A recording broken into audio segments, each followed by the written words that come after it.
Hello, hello, hello, everybody out there in the land of the internet and internet land. Welcome back to another episode of the Tavern Talk. Hi, how's everybody doing? Before we go any further, introductions. I am DJ. The customer to my left is Mikey. Mad Goblin here and ready to rock. And our house drink slinger is Brandon. Hello, everyone. May I interest you in a shot of Dubby? Do it. Use code NSE. All right, soon. welcome. Yes. But yes, welcome to the Tavern Talk. Hopefully you enjoy the new digs. This is actually my first time being at the new compound bar. Hey. But yes, welcome. A little bit of a breakdown real quick for those that still don't know what the Tavern Talk is. It's like a podcast, but it is significantly shorter. Tends to be between only two people, but this is kind of a special one. Something that we all share mutual interest in. So I just wanted to get the fellas together, and now we're going to talk about some of the things that we love, i.e. video games. Yes. We all are a big purveyor and player of the video games, aren't we, gentlemen? Yeah. Yep. Die Hard. And one of the things that I wanted to talk about was the fact that for 4 months straight, whenever the game came out, Baldurs Gate. Still possibly one of the most popular games that people are still playing to this day. So, as a guy that doesn't really play games like that, you guys have seen me on the streams a couple of times, but these guys are the best people to talk to about it. So I want your guys' opinion currently of how you feel about Baldur's Gate right now. We'll start with the green one. Oh, vibing over here. I gotta say, Baldur's Gate has been an interesting experience because as a diehard RPG guy, I guess I'll say career DM at this point. I've been running the same campaign with various one-shots and spin-offs for about 3 years running now. All original players, which is insane. Baldur's Gate really captures the old school dice and table, paper and pen feel of D&D. You feel like there's somebody behind the curtain. You feel like the characters are characters that people give a shit about, which is really hard in modern gaming because everyone's expecting that's Marcus Phoenix knockoff whatever Exhibit B. Like, everyone has such a unique stance in there, and there's a lot of, I don't want to say truly original stuff, but it's done passionately. It's done very well. You want to know who these characters are. You want to know where they're coming from. You want to know why one of them keeps side-eyeing another party companion. You're like, is it mischievous? Is it curious? Holy shit, it was curious. We're seeing a lot, folks. I just think it was done incredibly well, and for the fact that Larian is not big and had to get crowdfunding to make the project happen, it is monumental. It is outstanding. I don't have enough time in the world to say good things about that project. It was so good. Let's also not forget that Wizards of the Coast didn't give him the IP. Larian had to buy the rights for Baldur's Gate. Mm-hmm. They had no support. Okay. Wizards has been on a downhill spiral lately. Let's just get that out of the way. Because I know if I don't bring it up, Guard's going to scream at me. Dirtle's going to scream at me. Amanda's going to scream at me. Yeah, Wizards has been very touch and go the past few years, and it's kind of concerning. Yep. Still, but you guys hit the nail on the head where, Larian Studios, Larian Studios is a very much so indie developer, and one of the things that I noticed, even though it's not my style of game, I can honestly say Larian has put out possibly the best game that can trounce any AAA developer in the most recent years, because I've never seen so many people play this game, especially with the amount of replay value it has and just the amount of things that you can do that are not just have sex with the Astarion. You know what I mean? Yeah, because it's all Karlach. What do you mean? Exactly. He gets it. No, but oh, go ahead. I was just about to say, I wanted to take 2 seconds to just shout out Neil Newman for winning Best Performance at the Game Awards for voicing Astarion. Well deserved, my friend, because God knows if they didn't kill you, you were owning them. And good for you for getting all that play. But he killed it. The entire cast, fucking phenomenal. Yeah. But amazing. Amazing. Rocked it. Great work. But I was also gonna say, going off of your topic of them showing AAA companies what real games are about, and basically showing up all these AAA developers, is since our last Tavern talk, the Game Awards happened, and that statement couldn't have been more true considering that they won Game of the Year. Yep, well deserved. Well deserved. I mean, shit, they had knocked it out of the park, and I am so happy for them because I've been a fan of Larian's for years, ever since I first played Original Sin 2, and then I later played Original Sin 1. Then I also bought their other games on Steam just to support them. I mean, shit, their other games are not that bad. Sure, they're not as good as the Divinity, like Original Sin series, but they're still true RPGs, and I enjoy that. And they have set the tone to where a lot of AAA game developers came out and they were just like paraphrasing here and not like shooting any shots at any developers in particular yet. Like this is just you're putting an unrealistic standard on video games, and it's like it's not an unrealistic standard on when it comes to video games and video game creation. They just made a good game, and you can't compete. The real kick in the ass about that is that unrealistic standard was the standard many years ago. I think developers nowadays have just gone so caught up on the scope of things, and a lot of them have gone down the road of live service where they'll put out a half-finished game and put in the rest of the game in like seasons or periods of updates. And that's microtransactions. And that's a lot of games nowadays, and it's a real shame because a lot of these games have the same story. The beginning, it's okay, some of them are better than others, but they're much better a year after release because then there's all this content that you can go and, do. And it's a complete product compared to launch. And so I just want to take this moment to just say, so as of this recording, these guys have beaten the game on the live stream. So if you guys, if you haven't been paying attention to the live streams, go back and watch the VODs. Honestly, like some of the things that these lot get into, especially Mando, he couldn't be here today. But some of the things that these guys get into, it's jokes. And that's one of the things that I appreciate about this game is kind of like D&D, you can make it happen if you have the ability to do so. You can quite literally do anything. From like, okay, you're just gonna murder hobo absolutely everything, or if in the very beginning when you went to go storm the tower to go find Bear Boy Halson, and you actually took the stealth route of poisoning the vat of mead to kill off like half of the trolls in the beginning. Sorry, that's a spoiler alert, but if you haven't played Baldur's Gate yet, what the fuck are you doing? Hell, there's been a point where I considered trying to see what would happen to the story if I went totally just non-lethal on every encounter.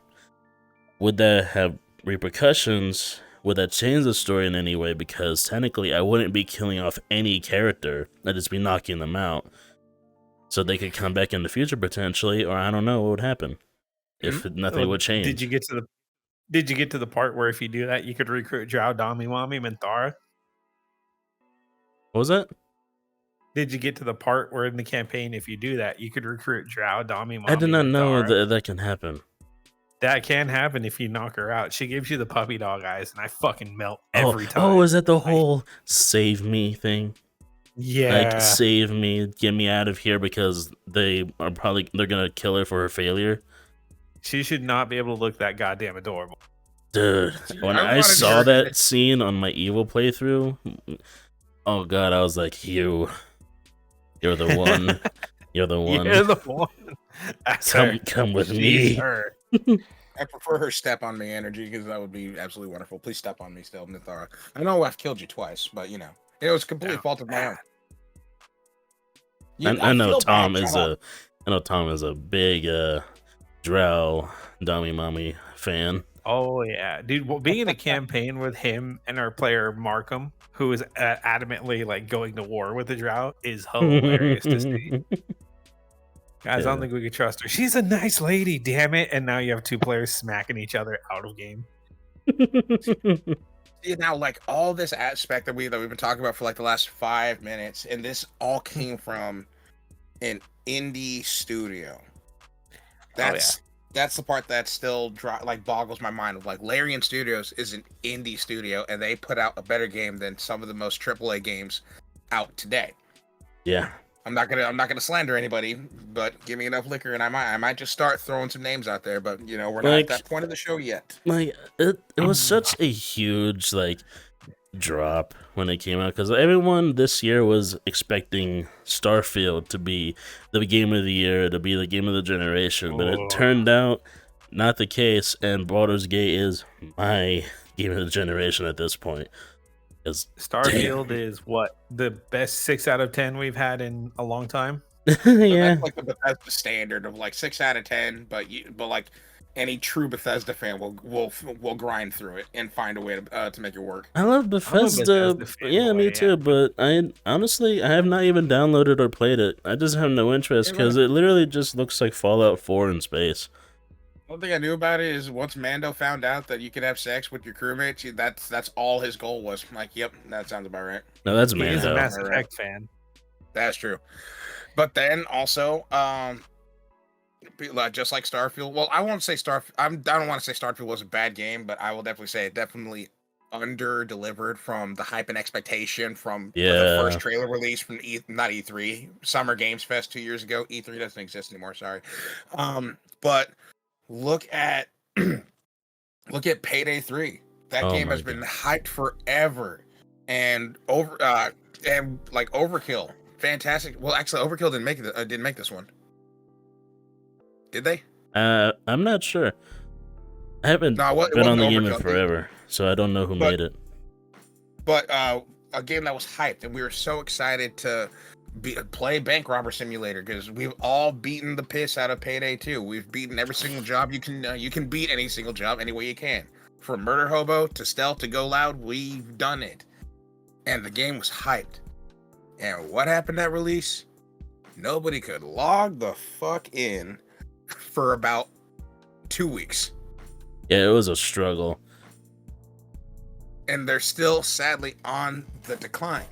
But it took them 2 weeks. Hell, even after that 2 weeks, when the servers were a little less populated and they did a couple hot fixes and stuff, we tried doing a video. I think it was me and you. With Table and Dino. And Dino couldn't fucking connect. And then when he did, I couldn't connect.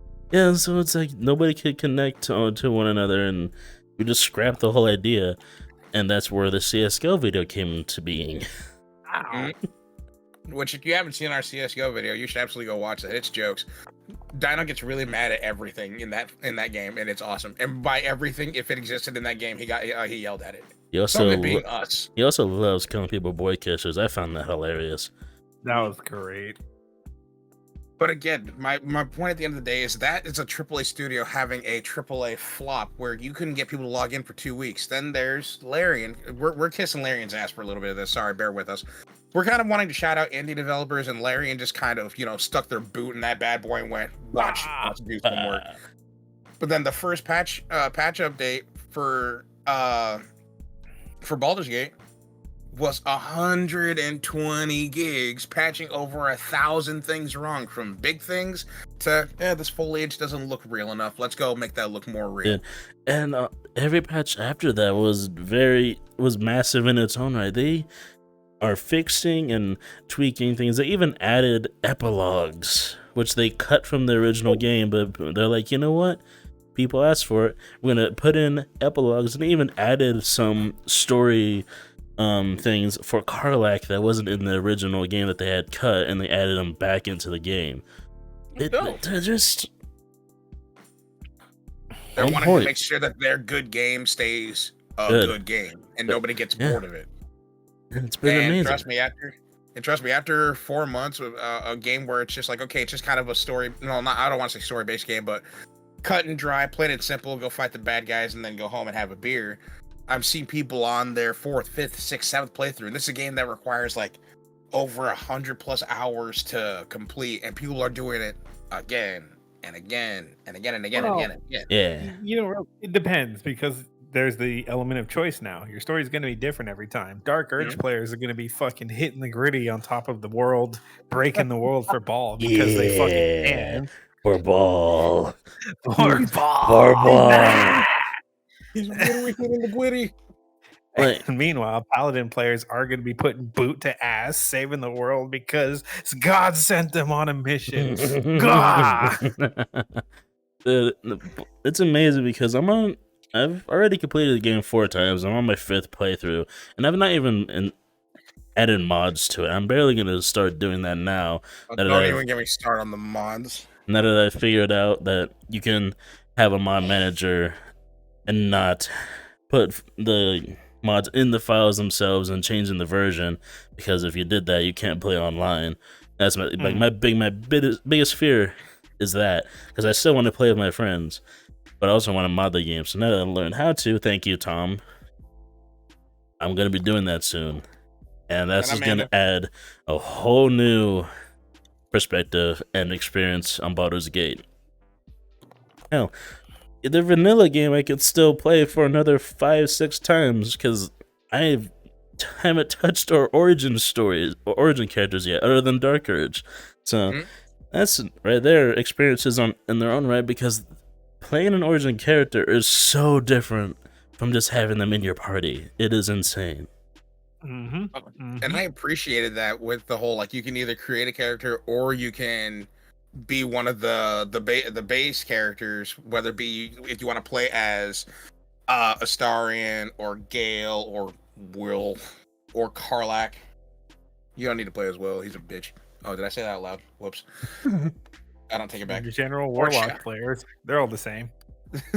Very conjure. Or Shadowheart if you're into that kind of thing too. But yeah, the Dark Urge one is the one that Brandon showed me, and when I just saw how, like, slowly but also how rapidly the Dark Urge just slips into total fucking chaos. Like, one of the things, again, here, more spoiler alert. I'm the devil, bitch. Like, more spoiler alert, but you what? Sorry. Sorry. We're being idiots. Like, again, spoiler alert, but one of the things that that Brandon had happen as the Dark Urge, when you help that what is she fucking called? The Bard. The Minthera, the Bard. Yeah, the Bard, and then all of a sudden she's about to tag along with you. I'm thinking this is about to be a happy, fun story. She shows up at the campsite, and now we're gonna have a nice little Bard with us. And then the next scene, this fucker's covered in blood, and our Bard is well past dead. She's hella dead. Like, she's dead as fuck. Like, she's fucking dead plus. Yeah.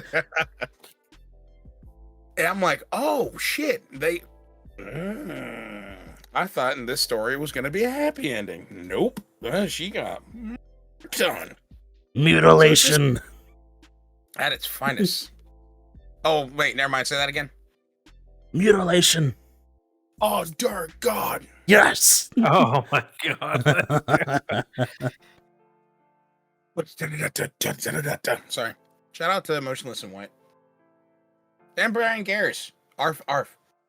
Definitely gonna listen to your song on New Year's. Oh, when it drops, when the ball drops. Arf. Happy New Year's, fuckers. Now imagine grabbing a broad and then kissing to the arf. Nah, I gotta do it when I'm sorry, it's not broad on my case. It's grabbing my mans. Well, broad shoulders then. Yeah, you gotta bring him up to your height though. Not even broad shoulders. No. Just pick him up. Just be like, bam, hold him up against the wall. Very easily. Stand on this. Very easily. The dude is light. Get on the stool. You got to do it at when I call out for help, and then when it drops to 0. But I'll never call your fucking name. Bah bah. Sorry, I love before we get too derailed to start talking about Knock Loose and any other type of rock talk that happens every time we film anything. Larian. So again, I just want to, because we're gonna talk about other studios and other games here, but again, Larian did fucking fantastic. Game of the year plus Starring got best performance, all of it well deserved. And the fact that they incorporated the whole custom play with your own custom characters to using any of the actual base characters, and each storyline is vastly different. Although I wish we could play as Withers. I think That that'd would- be too overpowered. powerful. He is way too Yeah, he's powerful. way too powerful. Exactly. We've And had- that would be the best murder hobo playthrough. We had No, it's not. discussion. No, Power fantasy jerk off sessions are for isekais, not RPGs, and I'm tired of hearing these fanboys fight me on the other words. It is ridiculous how many Wouldn't mind players. Hey, can I play this homebrewed necromancer that can summon 48 creatures a turn? No. I mean, yeah. But I'm just saying, if you ever just want to pummel and beat the hell out of shit, Be a barbarian. He'd be a barbarian, yeah, or a fighter. Be Or a just fighter, wizard. fighter barbarian, strength of 20, and no intelligence, no charisma, just brawn. that's how I normally play any D&D campaign ever. I'm min-max You were strength. a and- rogue. Huh? You were a rogue. No, in real life D&D, and in the first playthrough, I was an Eldritch Knight. Yeah, but that's not like all brawn fighter. That's intelligence fighter. I still used him as a brawn fighter because I'm stupid. That doesn't. Just because you did it doesn't make it right. I know my personality That's, came from there. that's what that should be the slogan for the Dark Ridge playthrough. Just because you did it doesn't make it right. Honorable that kills people. Exactly. Yeah, so Larian, you did one hell of a fine job. You made a fantastic game, and like before we cut to commercial break, so I want you guys to just give your opinions of Baldur's Gate as it stands right now, from like what you first felt when you first played it to what you feel currently, Mr. Bartender. I'm still obsessed with it. If it wasn't for just wanting to play or trying to get myself away from it so I don't overdo myself on the game, because I've been playing like Warframe, the Finals, Lethal Company, and all that stuff. We've been doing all that stuff, but trying to slow down my role on the game, I would still be playing it. I absolutely love the game. It's my favorite game in a very long time. I can see myself playing this for years to come. And I love Larian because they're craft and they just show passion. They show the love. And I don't know. I want to reciprocate that because they've made a masterpiece of a game. And I very much appreciate it. Hell yeah! All right, me and agree. In order, it's still my guilty pleasure. It's still amazing. The fact that they keep improving is insane to me. Adding on epilogues that players have never seen before, fixing issues, sneaking in little side quests that weren't there before. I couldn't say I'll honestly say it's a masterclass on how to do a new title, and it inspires me to continue world building because I'm sucked into the world that they've created and the stories and the characters and the interactivity between it all. And the weight of choice and consequences. I love it. So much fun. And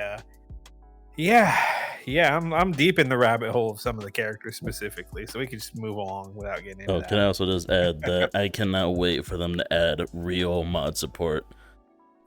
Oh god. Artificer class. I want to be my Kenku with the gun.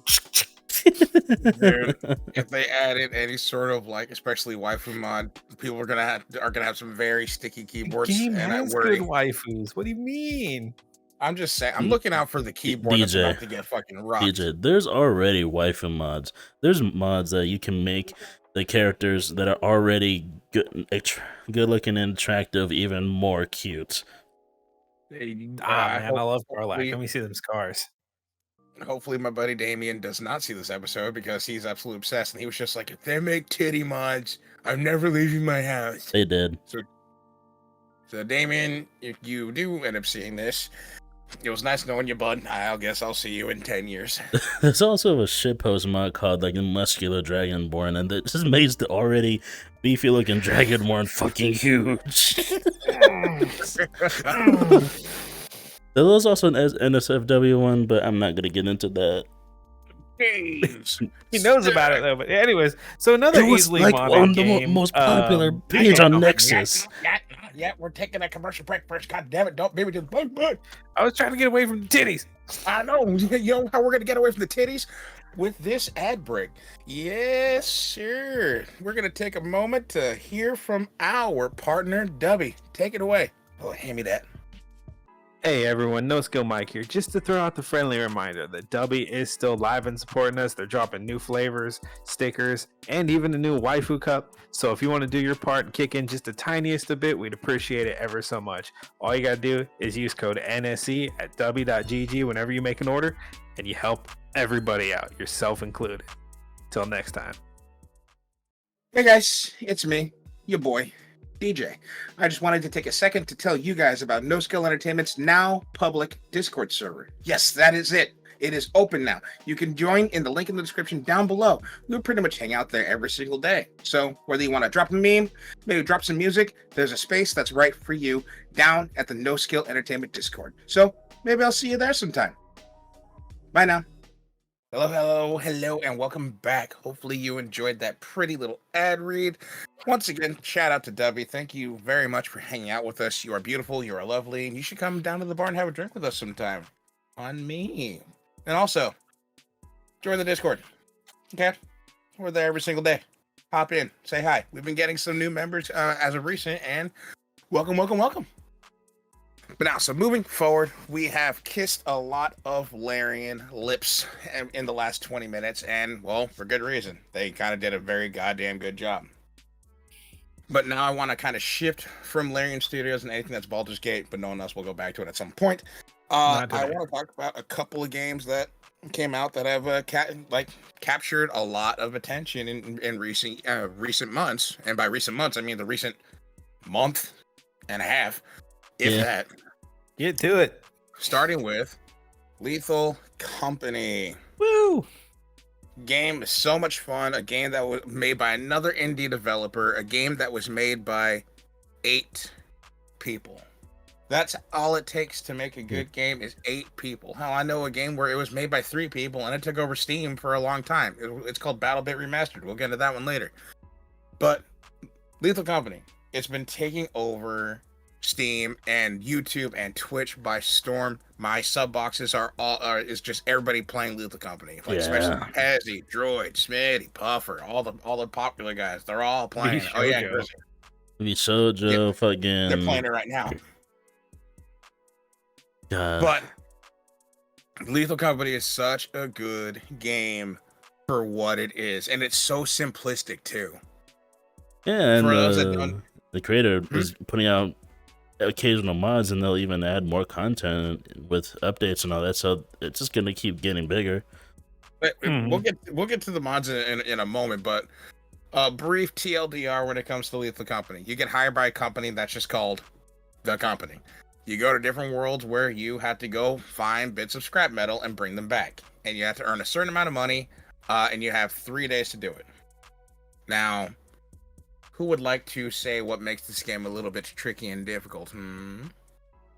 I think Brandon, you tell them why the game gets a little bit hairy. It's a fucking horror game.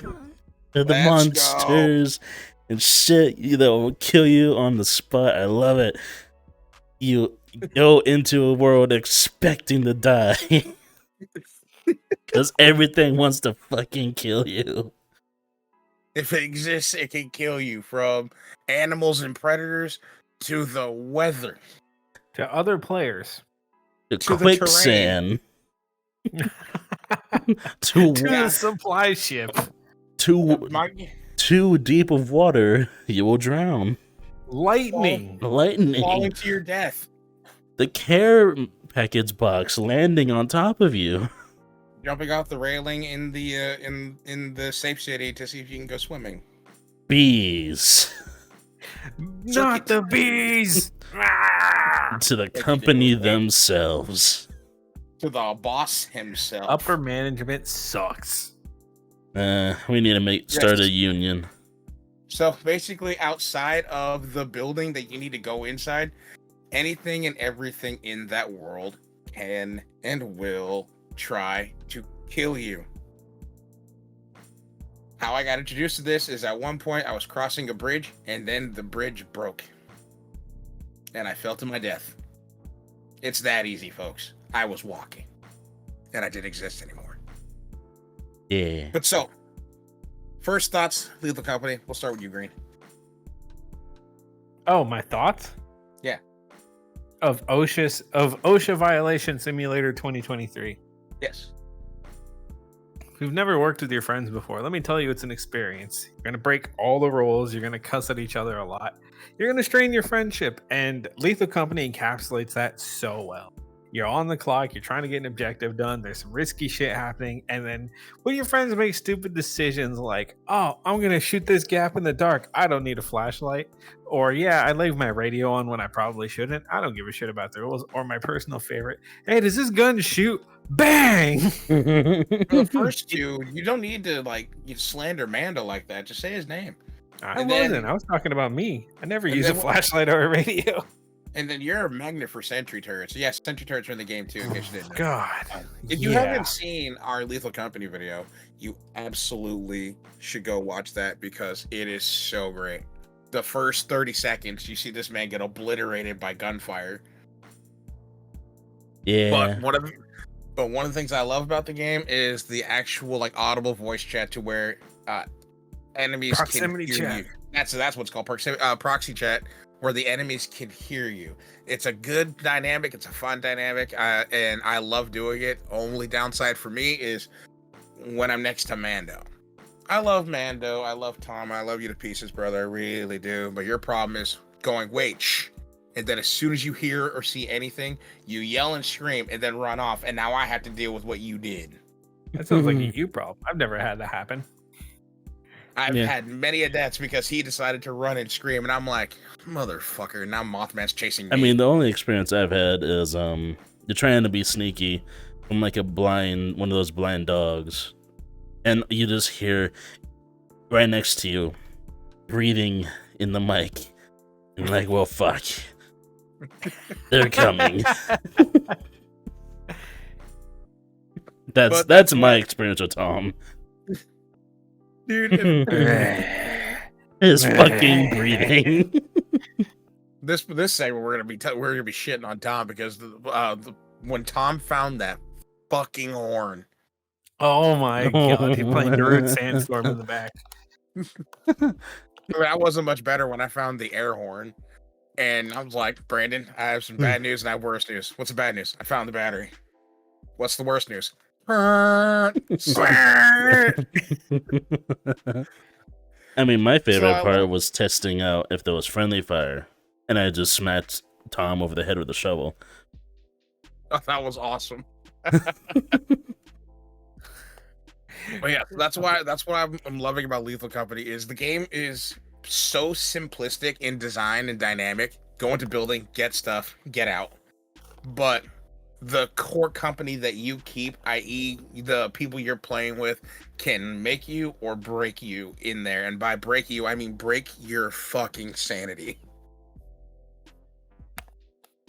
But I think that's what makes the game great. You can go in there, you can buy shit to help you out, from flashlights and walkies, and the walkies now you can communicate with each other no matter where you are, to a taser. That was really fun to use when we managed to tase Mothman, then we beat the shit out of him with shovels. Yeah. But yes, Mothman, there is a moth in the game. The one thing I love about that moth, give him something and he won't kill you. He'll take it and go fuck off with it. You would know them as their name, loot bug. That's what they're called in game. If you haven't caught on already.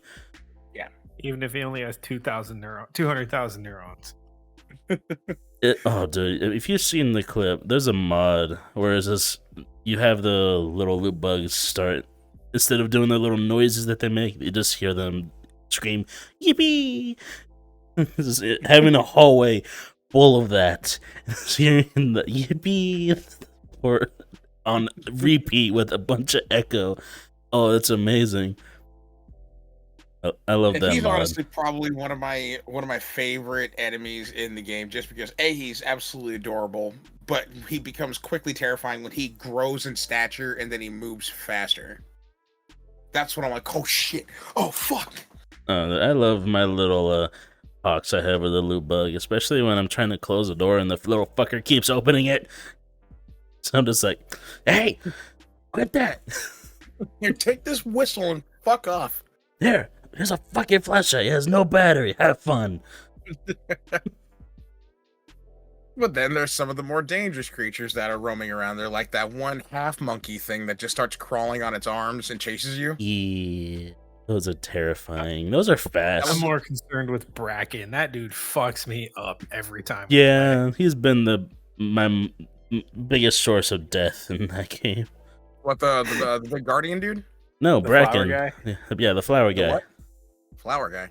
Oh, you probably haven't seen his model, but he's the shadow guy. The guy that's mostly covered in shadow. You see his two white eyes in the dark and shit. Oh, he's the guy that breaks your neck. Yeah, Bracken. Yeah. His name Yeah. is Bracken, but yeah. Okay. When you said Bracken, I thought you were saying Cabracken. Well, that's a different no. game, a different franchise. And then I was thinking to myself, shouldn't that be Jin Tian because the Guardian has a face on his tummy? That's why I was correlating to. But now I know who you're talking about. But the little half monkey dude, that was the first time in a very long time, especially in a video game, where I outwardly screamed. Yeah, me too. I'm gonna call Cap. You scream all the goddamn time. No, not out of fear though. Yeah, you've hit your No. desk out of fear before. It wasn't even a scary game. It's just panic. No, it's just called having long legs and a small desk. Ah, Like earlier, I kicked my mini fridge, and I was just like, "That's my toe." it's a whole ass fridge, bro. It hurt a lot. But I yeah, bet it did.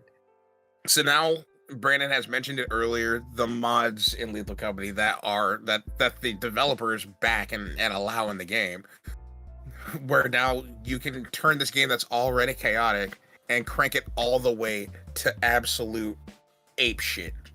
Oh my god. So you guys, you're gonna know this better, but so give me the rundown of Brutal Company.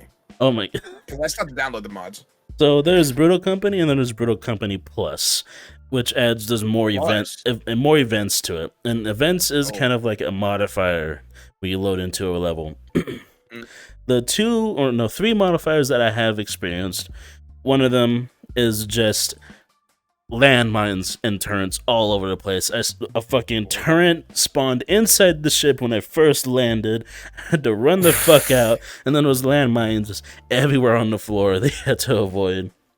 And in the same story inside, so when you walk in, I just saw a turret and I immediately turned around and walked out. And I was like, fuck this, I'm gonna try to leave. It did not work. I got shot the hell up. Anyway, there's also another mod. I think it was called Earthquake. I don't know. Essentially, it just spawned like a fuck ton of the forest guardians, and I had to run for my life, taking high ground on like this huge silo so I can get away from the giants. I even shot a little video showing how many there were walking around out on the outside. It was absolutely fucked up and terrifying, but Brutal Company is essentially a mod that makes a game that's already set out to kill you even harder. That's times it by like 10. It's absolutely insane. Beginner levels, like when you first, like the 130 quota now becomes, I think it was like 280 or 400, and it gives you 4 days to do it. But the enemy spawns are cranked up. Even on the first level, experimentation, I think the moon's called. The first level, first day, you're like, oh, it can't be that bad. And you're overrun by giants on the outside. And when you go into the building, you see 3 coil heads come at you from a door, a nutcracker from the other, and there's a turret in the corner. It's absolutely insane. But I love it. I love the thrill, this absolute terror, and I just love the difficulty. And I can't wait for you guys to experience the mod, because I think if we get at least 4 or more players, it would be absolutely insane. And I can't wait for you guys to experience it. Save progress. Save progress. Fucking Table, Dino, even Arbiter, I think I've seen him play it too. Anyone, man. We just need to get people. So fun. Yeah, because I had a great time when I played, and that was just that was just vanilla Lethal Company, and even then, for just vanilla, the fact that there was such a huge dynamic, like we're scanning. There was times where there was loot by the front door, and we're like, "Oh wait, this is great." Or I make a left and I find the battery that I didn't know I shouldn't touch yet, and then I hear Mando shouting, "The fuck did you idiots do?" I didn't know the battery turned off all the lights and then let out all the creatures. And again, vanilla is already a good time. So if you don't want to download any mods and go into like the most brutal levels of Lethal Company, even vanilla works. Find the air horn and ruin your crewmate's good time. Yeah, it is so. It's a good time, and even if we don't start right off the bat with Brutal Company, because the mod pack that I have set up for what? Sorry to hear a dog barking. The mod pack that I've already set up for everyone to download doesn't include Brutal Company yet. I want to at least ease us in to modded Brutal Company slowly.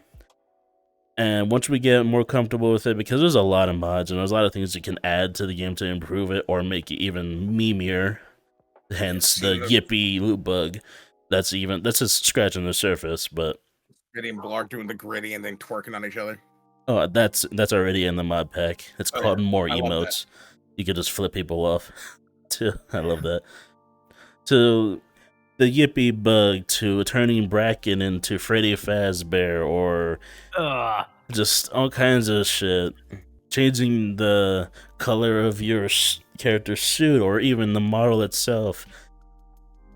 Like, it's just a lot, and I thoroughly enjoy this game, and I can see why it's gotten so popular. Content just comes naturally, because things just happen. And I've always lived by the whole, I guess, stereotype of when there's a really good game, and even in a game that terrifies its players, gamers become fucking 5-star class act voice actors, because it's real. Terror makes them just sound so genuine with their fear.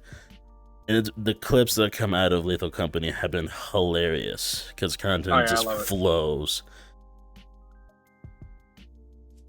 And I can't wait for more. The fact that these mods, the game's been out for like a month, and the fact that these mods have made the game even better, and the game was already great to start. I'm so excited for what's going to come next, and we definitely need to get on that. I need to just download the mods and then just start running it. But lastly, on the docket, this game has become one of my favorite time killer games to just play, and you guys can start looking forward to some streams of this. But the finals. The finals finally got full released about, I'd say, a week and a half ago, almost 2 weeks ago now. Yeah, about. And it is slowly becoming one of my favorite games to just turn off the old brain and play. So for those, real quick, it has a couple of game modes, but the most popular game mode in the finals, it's a 3 versus 3 teams of 3 game where point is to go grab a cash box, put it inside basically a glorified ATM, and then wait for a timer to say you banked $10,000. And while you wait for that timer to ding, you have to fend off 2 other teams of 3 who are trying to steal it from you. And the games can get so intense. Every game is different, especially when it comes to what the other players choose for their character, whether they're light and fast and all over the place, but very squishy, or they're big, heavy, with a lot of health, but can destroy a building on a dime by just shoulder charging through the walls. There's the dynamic no such thing. Can change on a dime. And there's no such thing as team composition. It's just who do you like playing and how chaotic are you willing to get. And the fact that most of the map is destructible adds so much dynamic, and anything can change by just destroying a simple wall, and all of a sudden your defense can just crumble. Yep. I don't know, you have to account for a lot of things, and I love that because it brings a challenge, and you can see which team most of the time will dominate a game by just how well they can adapt to changing situations. So before we go any further, let me give a brief rundown of the 3 character types. So you have your light character, like Brandon mentioned. That's your glass cannon. They have the least health, but they have the fastest movement, and they are basically your stealth characters. They have the ability to go invisible if you select that as your perk. Then you have your medium characters, a little bit more health. I personally am a medium, and actually I'll get into that one in a second. Their perks is you can get a sentry dart, which can sense enemies through walls or any sort of environment, or you can get a healing gun. As a support man in every other video game ever, I love me a healing gun. I like healing my friends. I get to defibrillate their dead bodies. Correction, it is a sentry turret. Oh no, and then there's also the sentry dart because but it's rare. It's rare for people to use it. It's gotten a lot more use recently because I think it got buffed. But it lasts longer. The most you'll see is healing and a turret. Yeah, I get a sentry turret that is completely overpowered and broken to shit. I've seen this man throw down a sentry turret and then just fuck off, and that turret will do absolutely everything. I love it. And then, but I run healing gun with defibrillators for my ability because I like being able to defib my friends and then immediately start healing them. I do that a lot because it's my favorite thing to do. Then there's probably the memeiest character, the heavy character, the fat boy. Hardest one to kill, but the slowest to move. But they have the ability to destroy the environment the easiest because they do get this thing called basically a bull rush. They run forward. Whatever is in front of them won't be. You can have a sledgehammer as a weapon and just start decimating walls. And if you get a full charge swing on somebody who's a medium or lower, it's a one-shot kill. It's absolutely scary having one of those swing at you. And one of the scariest games that I vividly remember is Brandon and I, we faced an entire team of nothing but heavies that had bull charge and sledgehammers for weapons. And if it was in front of them, they made it disappear. Yeah, none of the buildings stood a chance. As soon as a cash out happened, the building was gone, and it was basically just a whole out brawl around a destroyed building with like little to no cover, basically. Little to no cover, and we're facing a group of 3 people that don't know the concept of death because they're not afraid of it. And so we're sitting there trying to coerce the other enemy team. Hey, work with us. Let's take down these fat boys, and then we'll deal with each other. Like, come on, fucking hell. It was scary. So that's what I love about this game is there's no one type of team composition that's like ultimate. The only broken thing two broken things that I forgot who the devs are for the finals, but need to get fixed immediately is like the amount of damage that the turrets do because it's crazy, but then also gas mines. Gas mines. Yeah. You can throw like 2 gas mines on the point. If you're all medium characters, you all have at least 2 gas mines. That's 6, and that's so much damage per tick. While I'm trying to steal the goddamn cash out. Sorry.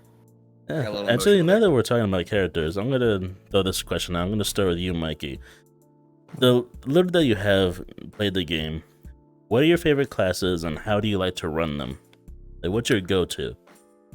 For me, the versatility of medium, hands down, cannot be beat. The ability to do high damage with your slower rate of fire weapons or consistent damage at all ranges. The ability to either go with defensive with turrets and proxy alarms and mines, or go full offensive or healer.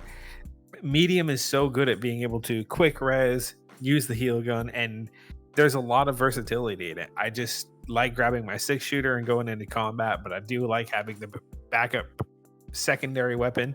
Maybe we need a shotgun. Maybe we need a Kalashnikov. Maybe we just need to say fuck it and come in with something completely unpredictable, like a sword. Or light uses the sword, if I remember. Yeah. They medium has a shield, like a red shield. Yeah, shield and baton. Still very hard to get around sometimes.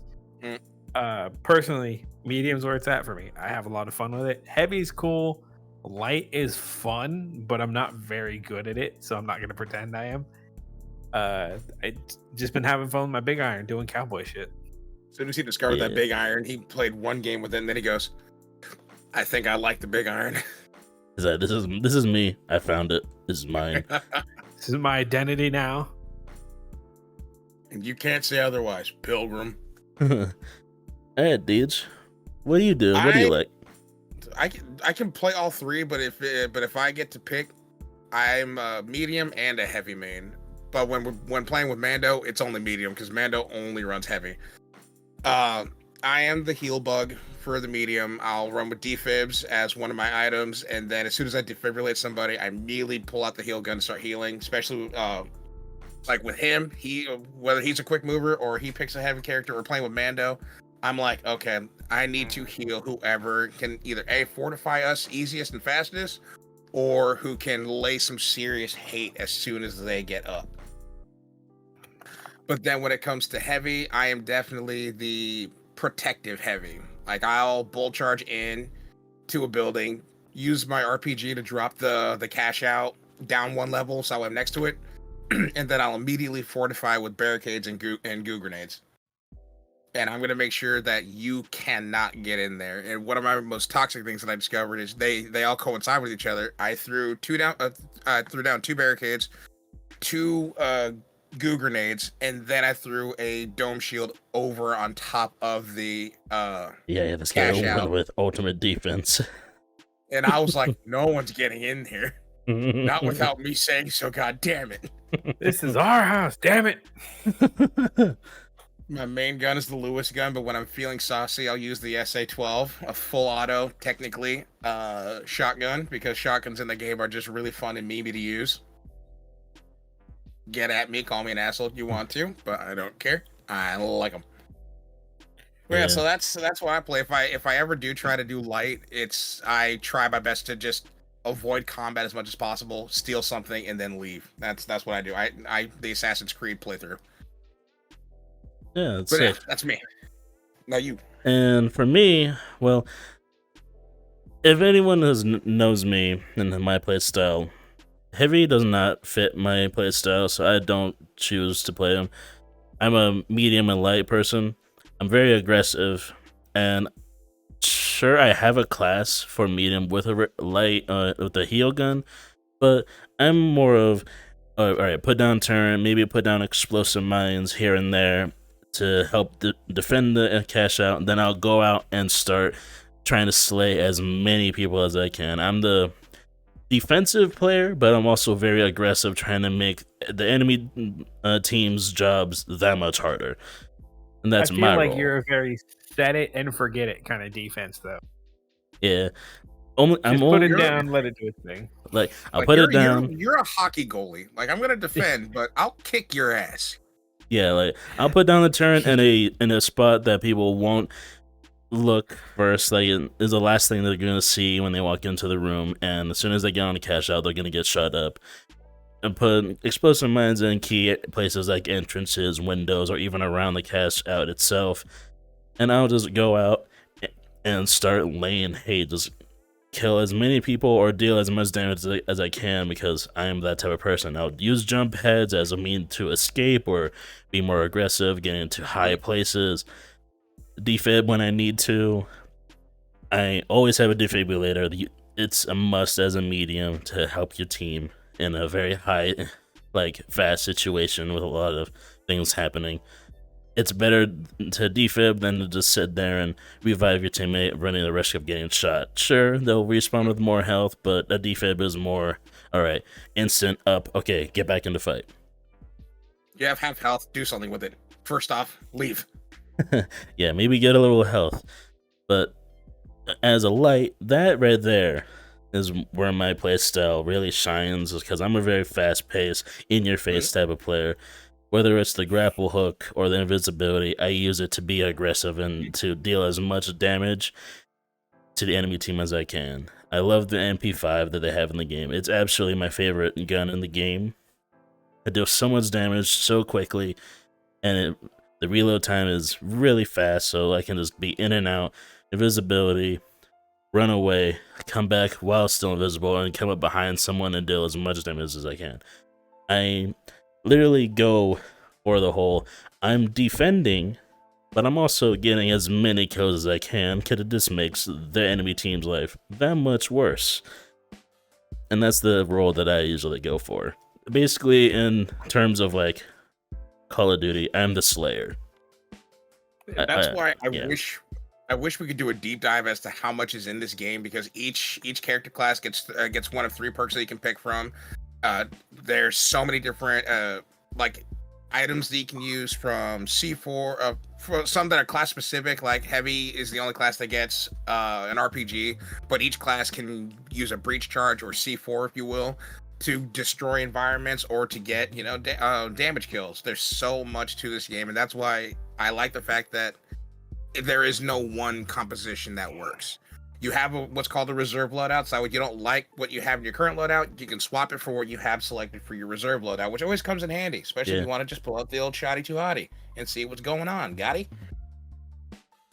But one of the things I definitely want to just address right now, because we're getting close to time, we're over time, but I want to talk about some of our favorite things about this game. And one of the things that always stands out to me that makes this game unique, I love the announcers, how they cast it and call it like they're watching a sporting event.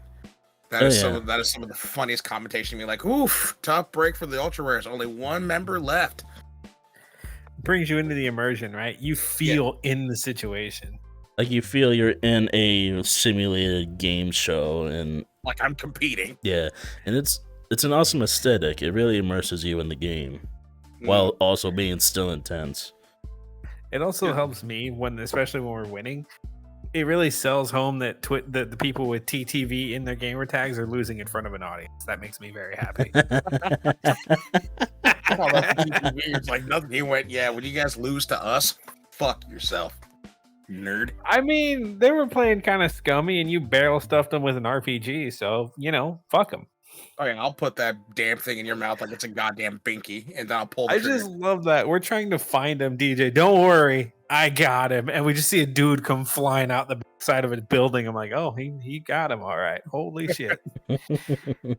But yeah, so that's one of my favorite things about the game is the casters announcing it like they're watching COD Pro League, and it makes it feel so much more immersive, but it also puts a smile on my face.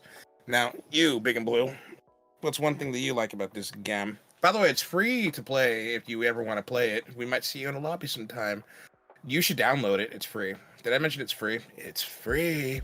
Anyway. So what I love about it is just the pacing and how it feels like a video game. It's not trying to be realistic. It's not trying to put things in your face. It just feels like a fast-paced arcade shooter that I have been wanting to play for a very long time, that I've been missing. And it just scratches an itch that I've been wanting to scratch for a long time. And the finals... Yeah. Yeah, I'll tell you right there. And the finals is not only free, you don't even need to pay any money. Sure, you can, but it's just cosmetics only. It's cosmetics just cosmetics. only. Just cosmetics. Nothing pay to win. There's good free cosmetics as well. Yeah, and they do come out with the occasional free cosmetic, and even the battle pass is optional. Of course, every battle pass is optional, but it's there. And I do enjoy the, I guess, randomness, because it's not like this game where other games I feel that the matchmaking is putting me up against similar skilled players. This game is totally random. You'll have one team where they'll be all terrible, and you have the other team that is kicking everyone's asses, or you'll have one team that has that one really good player and their other team's not doing anything. It's all random. I love the experience, and I can't wait to play more. Hell, talking about this makes me want to play for the finals right now. Same. Although the only play style that I really don't like currently is, I call it the Nurse Joy treatment, when it's 1 heavy and 2 mediums just standing behind the heavy and healing him. Oh, that's annoying. That's a viable play style. It's a viable It's play a style. strat, but yeah, it's annoying. I hate it when it happens, because I'm like, you're making me have to use all my ammo and then reload and then use all that ammo. At that point, if we run into it, 2 heavies, me and you again, we can fucking stop them. And again, we know contest. At that point, you just need to just prioritize the mediums. Get rid of the healing. They stand directly behind him, and then when he rotates, they rotate with him. RPGs don't discriminate. There's a radius. Hey, oh yeah, that's why I'm like, there are explosives. And 2 of them just coming down a hallway. And I like running the handy dandy gas grenade, not the mine, but the grenade, because I like to toss the fuckers. I like my RPG because I just go Feliz Navidad, motherfucker, and then I just send it. Merry Christmas, by the way. Yeah. So we need to close out soon. We're hitting an hour. Yeah. So Big and Green. What's your What was the favorite thing about the question game again? thus far? What is your favorite thing about the game thus far? I have to say the intense gameplay, like Brandon touched up on earlier. The destruction is a key part of it, but the fact that they design these maps with level changes, you have basements, you have attics, you have multiple floors in buildings, you have ledges, you have balconies, you have hanging hazards overhead. The dynamics of the constantly changing combat and the different game modes, it's so fresh. It challenges the very traditional formula of shooters at the moment with customization, with shifting battlefields. It's stuff other people say can't be done for performance. The game looks fantastic and it feels great. I think as long as they stay true to that and don't try to change too much of the balance, because I know balance is important, I think it's going to be a very long lasting, very fun game for even for everybody from the casual to the hardcore. There's going to be a good place in the spectrum for you. Yeah, and it came out with ranked right off the bat. Right off rip, they made a tournament mode and then they made a ranked tournament mode because they said if you really want to show how good your balls are, go into ranked tournament. Tournament's already hard. Ranked tournament is crazy. Yeah. It's nuts. Exactly. But yeah, so that's the finals. Once again, it is a free game to play, and so I highly recommend downloading it. Maybe we'll see you in the lobby one time. Maybe you might decimate us. Doubt it. We're gonna rock your shit. I'm talking shit too quickly. They're gonna destroy us. I'm scared. But on that note, ladies and gentlemen, it is that time. It is that time. It is outro time. We have made it. We have made it to the end of another episode of Tavern Talk. Thank you once again for hanging out with us. And also, I know it's been a while since I've been here, and I haven't said this every episode of anything ever. Thank you for hanging out with us. We are so close to 1,000 subs, so if you feel like subscribing, please do so. You so choose to. We would love to have you here. Welcome to the family, son. But that is it. Go around the table one more time. Say bye to everybody. Brandon, tell the folks. Say bye to them. Bye. I love all of you. Thank you for supporting us and giving us even those of you, and I love you all the same. Thank you, and this has been fun. Mikey? Hope everybody's enjoyed the episode. I hope to play a game with you all someday, whether it's on whether it's on fantasy tales and escapades or on a looter shooter battlefield. Bring it on. I'm ready for whoever wants to challenge. And final closing thoughts from me. Thank you, everyone, every single one of you for hanging out with us. It has been so much fun. I'm happy to be fresh and revitalized, fresh off of the holidays, and now I'm ready to just sit down and grind and entertain you people as much as possible. But on that note, ladies and gentlemen, it is time. I'd just like you to know that down below, there's some buttons in the comment section. I highly suggest you do whatever you want to with them. And we will see you in the next one. Goodbye.